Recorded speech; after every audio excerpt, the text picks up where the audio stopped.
Hello, everyone. I'm really grateful to be here, and I'm psyched to talk with you about how you can be 1% better for our planet and for future generations. It can be really easy these days to feel overwhelmed. As Samantha was saying, we hear the news about climate change, we hear about many of the other issues facing our planet, and it's easy to feel overwhelmed and paralyzed. What can I do, we ask. And what I'm going to talk about today is how we can take that urgency, how we can understand that urgency, and how we can take action every day.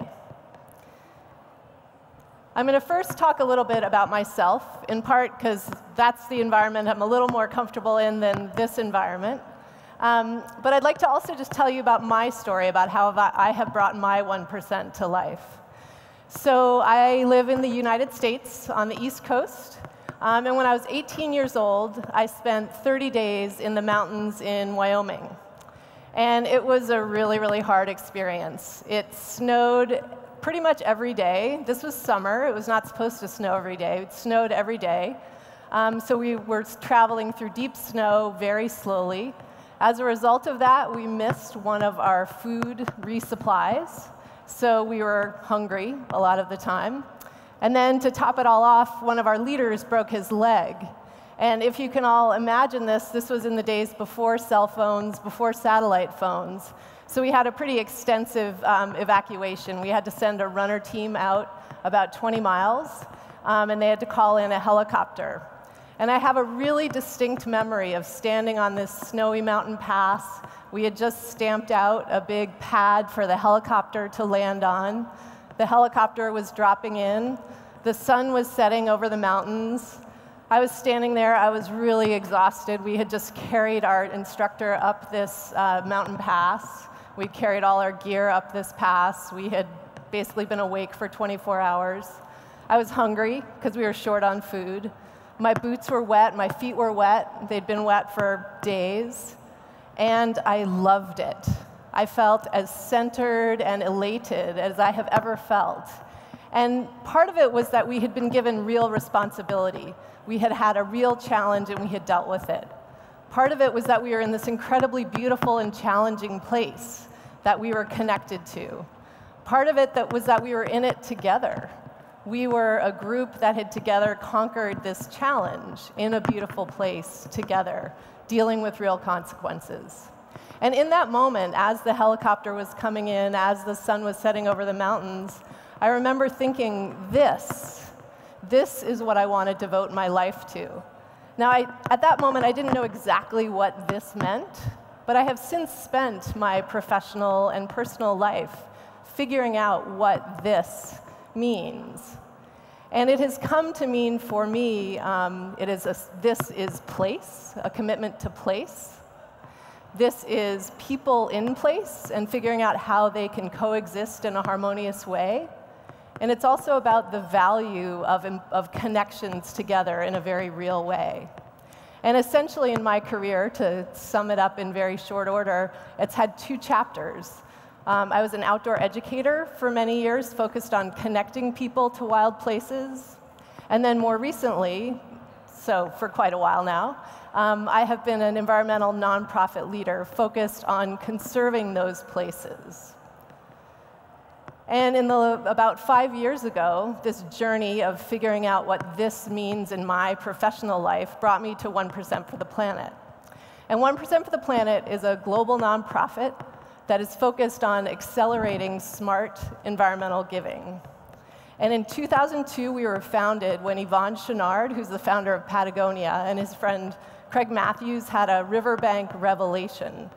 They were fishing on the Madison River in Montana, and they realized that the land they were standing on was threatened with development. And they realized, you know, we're outdoors people. Our businesses depend on access to wild places. We actually need to give back. We need to change business, the usual way of doing business, to include a regular commitment to giving back to the places that we need. And thus, 1% for the Planet was born. And the way it works is that member businesses commit to donating 1% of their sales to environmental giving every year. And our staff works with those members to identify the best giving partnerships, the nonprofits that are the best fit for them.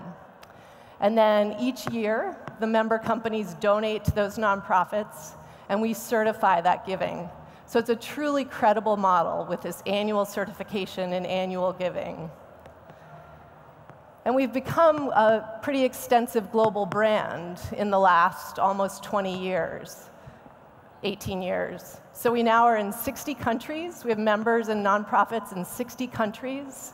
The members are supporting activist nonprofits both in their local area and global area to drive real change. And just a couple of years ago, we actually added individual membership as well. So people like you and me can make our 1% commitment as well, can figure out how our giving strategy, how our 1% is going to make a difference. And just to make it a little more concrete, we also have expanded not just globally, but in terms of the types of brands that are involved. So we were founded from the outdoor industry. We were born in the outdoor industry on that remote river in Montana. But we now have brands in natural foods, in beauty, in apparel. We've also grown quite a bit in the legal and financial sectors. And just as a couple of examples of kind of interesting brands, and there are many, I could recite a long list, but we have an overseas freight company that is a member. We also have a mobile gaming company that is a member. So any company can make this commitment, and it's a really powerful commitment for these brands. And the power of the scale and diversity of this model is in the amount of giving that happens each year, the quality and the amount of giving. So last year, we certified close to 25 million in giving. And I love this number. It's not quite big enough. There needs to be a lot more giving going to the environment. But what I love about this number is that it's truly democratic. So this number is the total of the smallest of our members donating their 1%, the largest of our members donating their 1%, and everyone in between. So all of these companies, and now individuals as well, are contributing their 1%. They're all equal contributors to this number, and they can all point to that significant impact and see the ways in which, when we put our 1% together, we are truly a force to be reckoned with. And what's great is that the time is right for this kind of action. Consumers, like you and me, we really want our purchasing to connect to driving change. And increasingly, it can do that. Increasingly, we have opportunities for that change to happen. So just a couple of examples here. Nike, just earlier this year, featured Colin Kaepernick, who's an American football player, in an ad. He had chosen during football games to kneel during the national anthem as a form of resistance and to make a social point. And Nike reported to the Wall Street Journal that they saw a 10% increase in sales following this ad. And that's really powerful. That's a significant driver of change. So Nike took a stand and consumers responded. In a different way, but equally powerfully, Patagonia chose to change their mission statement late last year. So their mission statement is now simply, we are in the business to save our home planet. Boom, that's their mission statement. Now they make outdoor clothing, as I'm sure you all know, but nowhere in their mission statement does it say, we choose to make the best product.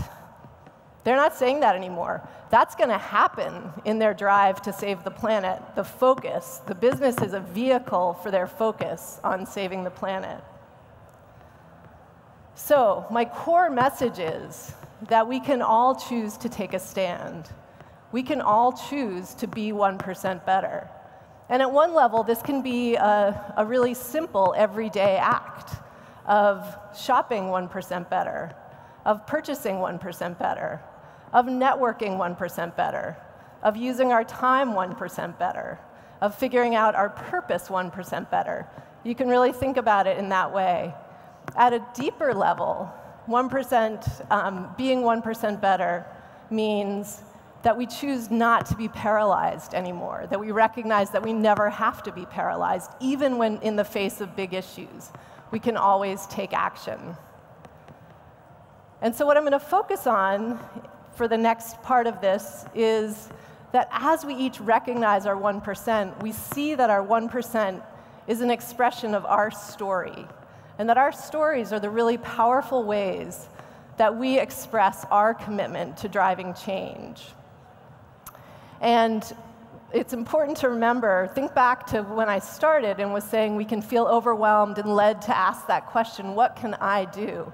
And I think we've all felt that way. I know I do. What can I do? These challenges are so large. What am I able to do? And what stories enable us to do is to create a new narrative in which we are strong and powerful actors driving positive change for the planet by bringing our 1% to life every day. So what I'd like to do is share a few stories of 1% for the Planet members who have really chosen how to create stories and tell those stories of powerful change for the planet. So Sombra Mezcal is a member company, and they have chosen to tell a story about connecting good environmental practices with their local community. So they make their mezcal in Oaxaca, Mexico, and the process of making mezcal creates a lot of agave waste. And they were trying to figure out what to do with that waste, and they realized they could make architectural bricks with it. And they were able to donate those bricks to the Oaxaca community for housing for both workers in their mezcal factory, but also just for the people who live there. So they solved two things at once and created a really powerful story in the process. They built strong ties with their local community, and they created a way in which their brand story is a story of change in addition to a story of a really good product. Caudalie is a high-end French cosmetics company, and their story, the story they have chosen to tell, is one in which they're connecting the health and beauty of the planet with the health and beauty of the people using their products. So what they have done, in addition to sourcing the best and most sustainably processed raw materials, is they have chosen to donate to organizations that are focused on reforestation. They've chosen to focus on organizations that are building a sustainable, organic, fair trade shea butter industry. So they're minimizing the impact of this high-end beauty product. And that's not an arena that has in the past been very oriented towards environmentalism. So they've really made a powerful statement by connecting, again, the health and beauty of the planet with the health and beauty of their customers. And a very different company, Sunski, a really fun brand based in California, they've chosen to tell a story of constant evolution. So they started out as a 1% member basically because it was a really cool way to convey the story of their outdoorsy vibe. And they're, again, a really fun brand. They made some great partnerships. They were just having fun and telling a good story. But they listened. They continually listened and talked and learned. And they listened to their nonprofit partners who said, you know, you guys, you're using a lot of plastic. I think you should do something about that. You're giving us money, but you have all this plastic. That's a problem for us. They also listened to other member companies in our network who were saying, you know, we're looking into more sustainable packaging. What do you think about that?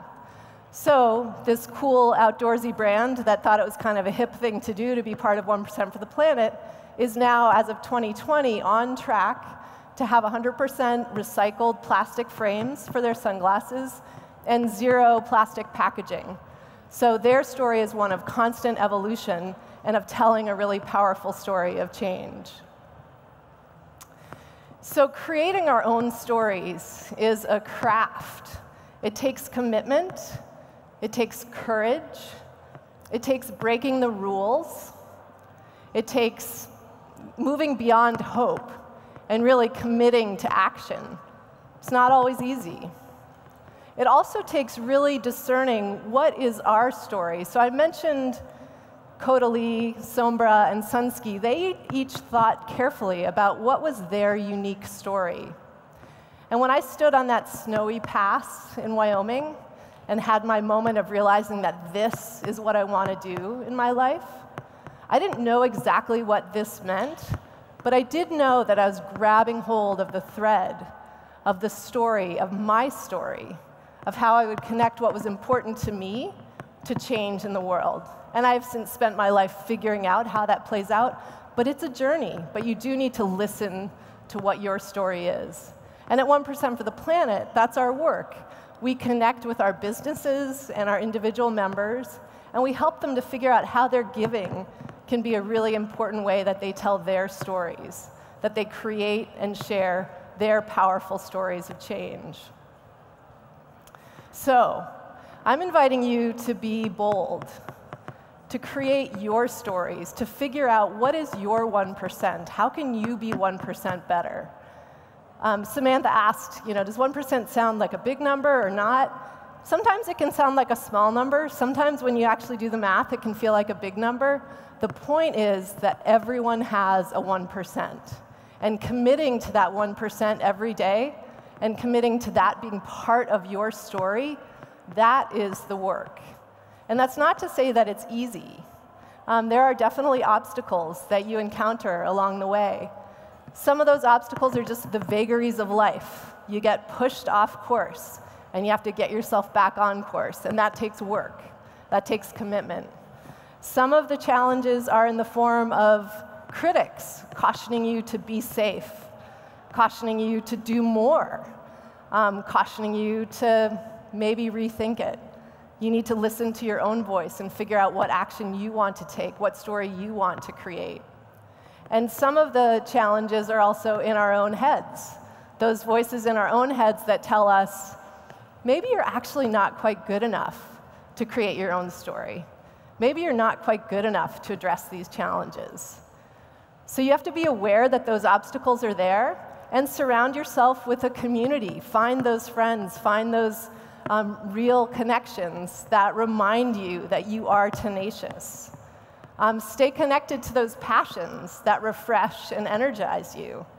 Have fun with it, but also take seriously your commitment to making change. And remember that you can be part of a community in doing that. And that's what I'd like to close with. In creating your own story, in being 1% better, in taking a stand, every day you can choose to get up and just take one step. And that you always have to start with one step. No matter how high the mountain is that you're climbing, you have to start with one step. And that's the opportunity, is to remember that in doing that, you're joining a much larger community of people. And in so doing, you're creating enormous change for yourself, for the planet, and for future generations. Thank you. So one of the best parts, as I mentioned before, about being at 15 seconds is not just hearing the great speakers, but having a chance to ask questions.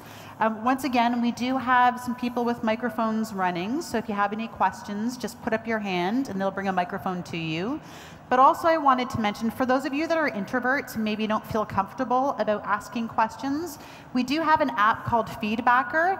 So the link has been posted up there, which is fbr.io/fs19. You can put your questions in there too, so as questions pop up throughout the day, feel free to put them on the stage. The other thing I am going to say, which I think is really cool, is when I had a chance to talk to Kate, one of the many things that I loved about our conversation was when I asked you about what types of questions do you want for the Q&A, you said to me, the tougher the better. So feel free to ask some really good, tough questions. And on that, I have one for you. Yes. So while we're looking for our first person, I believe there's somebody up here in the front row, just so you know. You mentioned a lot of great brands up there and about the work that they're doing and how they're trying to have a positive impact. There's obviously a lot of conversations around oil companies, tobacco companies, big organizations. Like, let's be honest, they're becoming larger in some ways than countries, but also their impact on the environment may not be that great.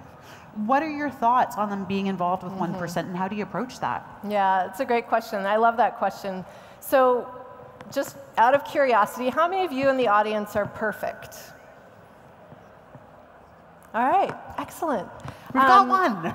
I am not perfect. And I know that for me, taking that step and engaging is a way that I can learn and get better. So the fundamental approach of 1% for the planet is that we'll talk to just about anyone. Sunski is a great example. They had plastic frames and plastic in their packaging. I could list every company in our network that has some way in which they're creating a real impact on the planet. But through the process of engaging, they learn how to be better. And that's what we want to see. We want to create change. So we want to bring in companies that are committed to making change. Now, that said, there are companies that we feel would be brand damaging because if they're causing significant enough impact in material enough ways that even a 1% commitment is not going to mitigate that, or that there's not sufficient commitment to broader change, we reserve the right to say, you know what, we don't think this is a good fit for our network or for you. If you would like to learn more about how to become a member, we're happy to have that conversation with you. So that's how we land on it. Thank you. Over to you. Oh, I really like the idea of 1% because it means that we can all take a very small step to a better environment. My question is, because I like the idea of spending like 1% of your investment capital on environmental projects. Can individual people donate to your projects? Yeah, so a couple questions in there. Yes, individuals can donate to 1%. Our model is set up so that the money doesn't pass through us. Like, so when a member belongs to 1%, they actually make their donations directly to the nonprofits, and we certify that. But if there's an individual or a company that wants to support our work of building this network and of connecting companies with helping the companies to create their giving stories, we absolutely support that. Does that answer your question? Okay, so I realized now that you're kind of the middleman between the companies, and I got an idea. Do you have any list where people, individual people, can find out what companies fit their kind of vision best? Is there a way that you can see what companies want to support? Is that what you're asking? I mean, when someone wants to give money for the environment, there are a lot of organizations. Is there a way how to find out which organization I should put in the money because it reflects my own values the best way? Yeah, that's a great question. There's a couple different ways. One cool product that we've created is called the My Planet Pass. And that's where we've tried to really simplify giving. So in each of our issue areas, climate, food, land, water, wildlife, and species, we've selected a top nonprofit.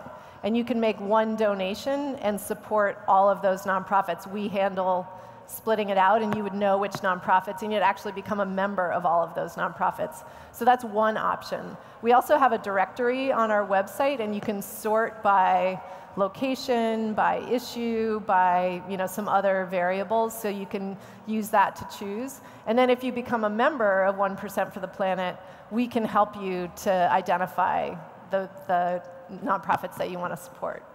Does that answer your question? That's great. Okay. I like that list. Okay. So this is really cool. I'm starting to get to see all the questions coming in. Thank you. I'm going to actually ask you a question which I had on my mind as well.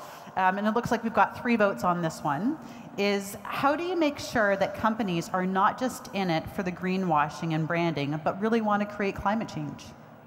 Or just create change, yes. Or mitigate, yes. Sorry, yeah, they don't want to create So we get that question a lot, and one thing that I would ask you to think about just as like the first cut on that is that 1% of sales is a really big number for any company. In some industries, that's up to 25% of your annual profits. If your margin is only about 4%, so that's one thing to think about is basically you can greenwash for a lot less than 1%. So making the 1% commitment is a high bar that effectively weeds out a lot of that.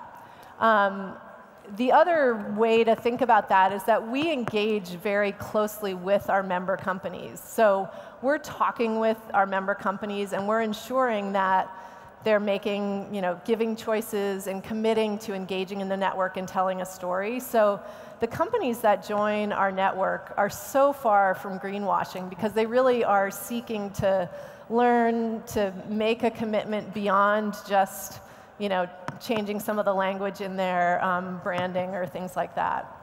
Cool. Yeah. So we do have one question in the front. Thank you so much. It is very inspiring. So my question is, because we are in this entrepreneurial thinking, how are you connected with startups, social impact makers, and how do you also give them opportunities to link with your network? Yeah, I love that question as well. And when I was talking about how much I love our total impact number, because it's made from our smallest member to our biggest member, in some cases, our smallest members are joining 1% for the Planet when they have 0 revenues. So they're truly startups. They're not yet generating sales, but they're saying, we want this to be part of how we are building our company. We want it to be part of our DNA. And those companies benefit a lot from our network because the way we're set up, whether your 1% is more than $1 million or whether your 1% is less than 0, you still are an equal member in our community. So you can come to our events, you can engage with our staff, you can gain access to the 1% for the Planet brand. So we're very well suited to startups and to companies of all sizes. So I think while we look for that one last question from our audience, we have a few other questions that are on the app. Now, I think this one's interesting, but it's also a difficult one. So Greta took the train to come to Austria. How did you travel, and are you happy with your choice? That's a great question. That's a good question. So I had to fly. I mean, I could have not flown, but it would have taken me a really long time.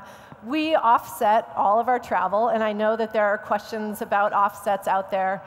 We do try and minimize travel. We do remote as much as we can. I do have to show up in person in certain places.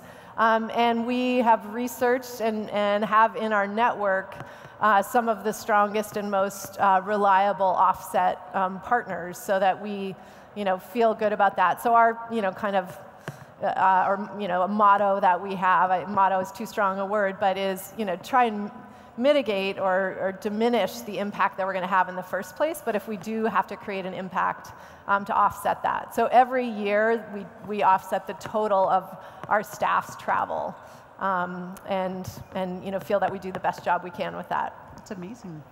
So I'm going to ask you one more question, which is, what's your 1%?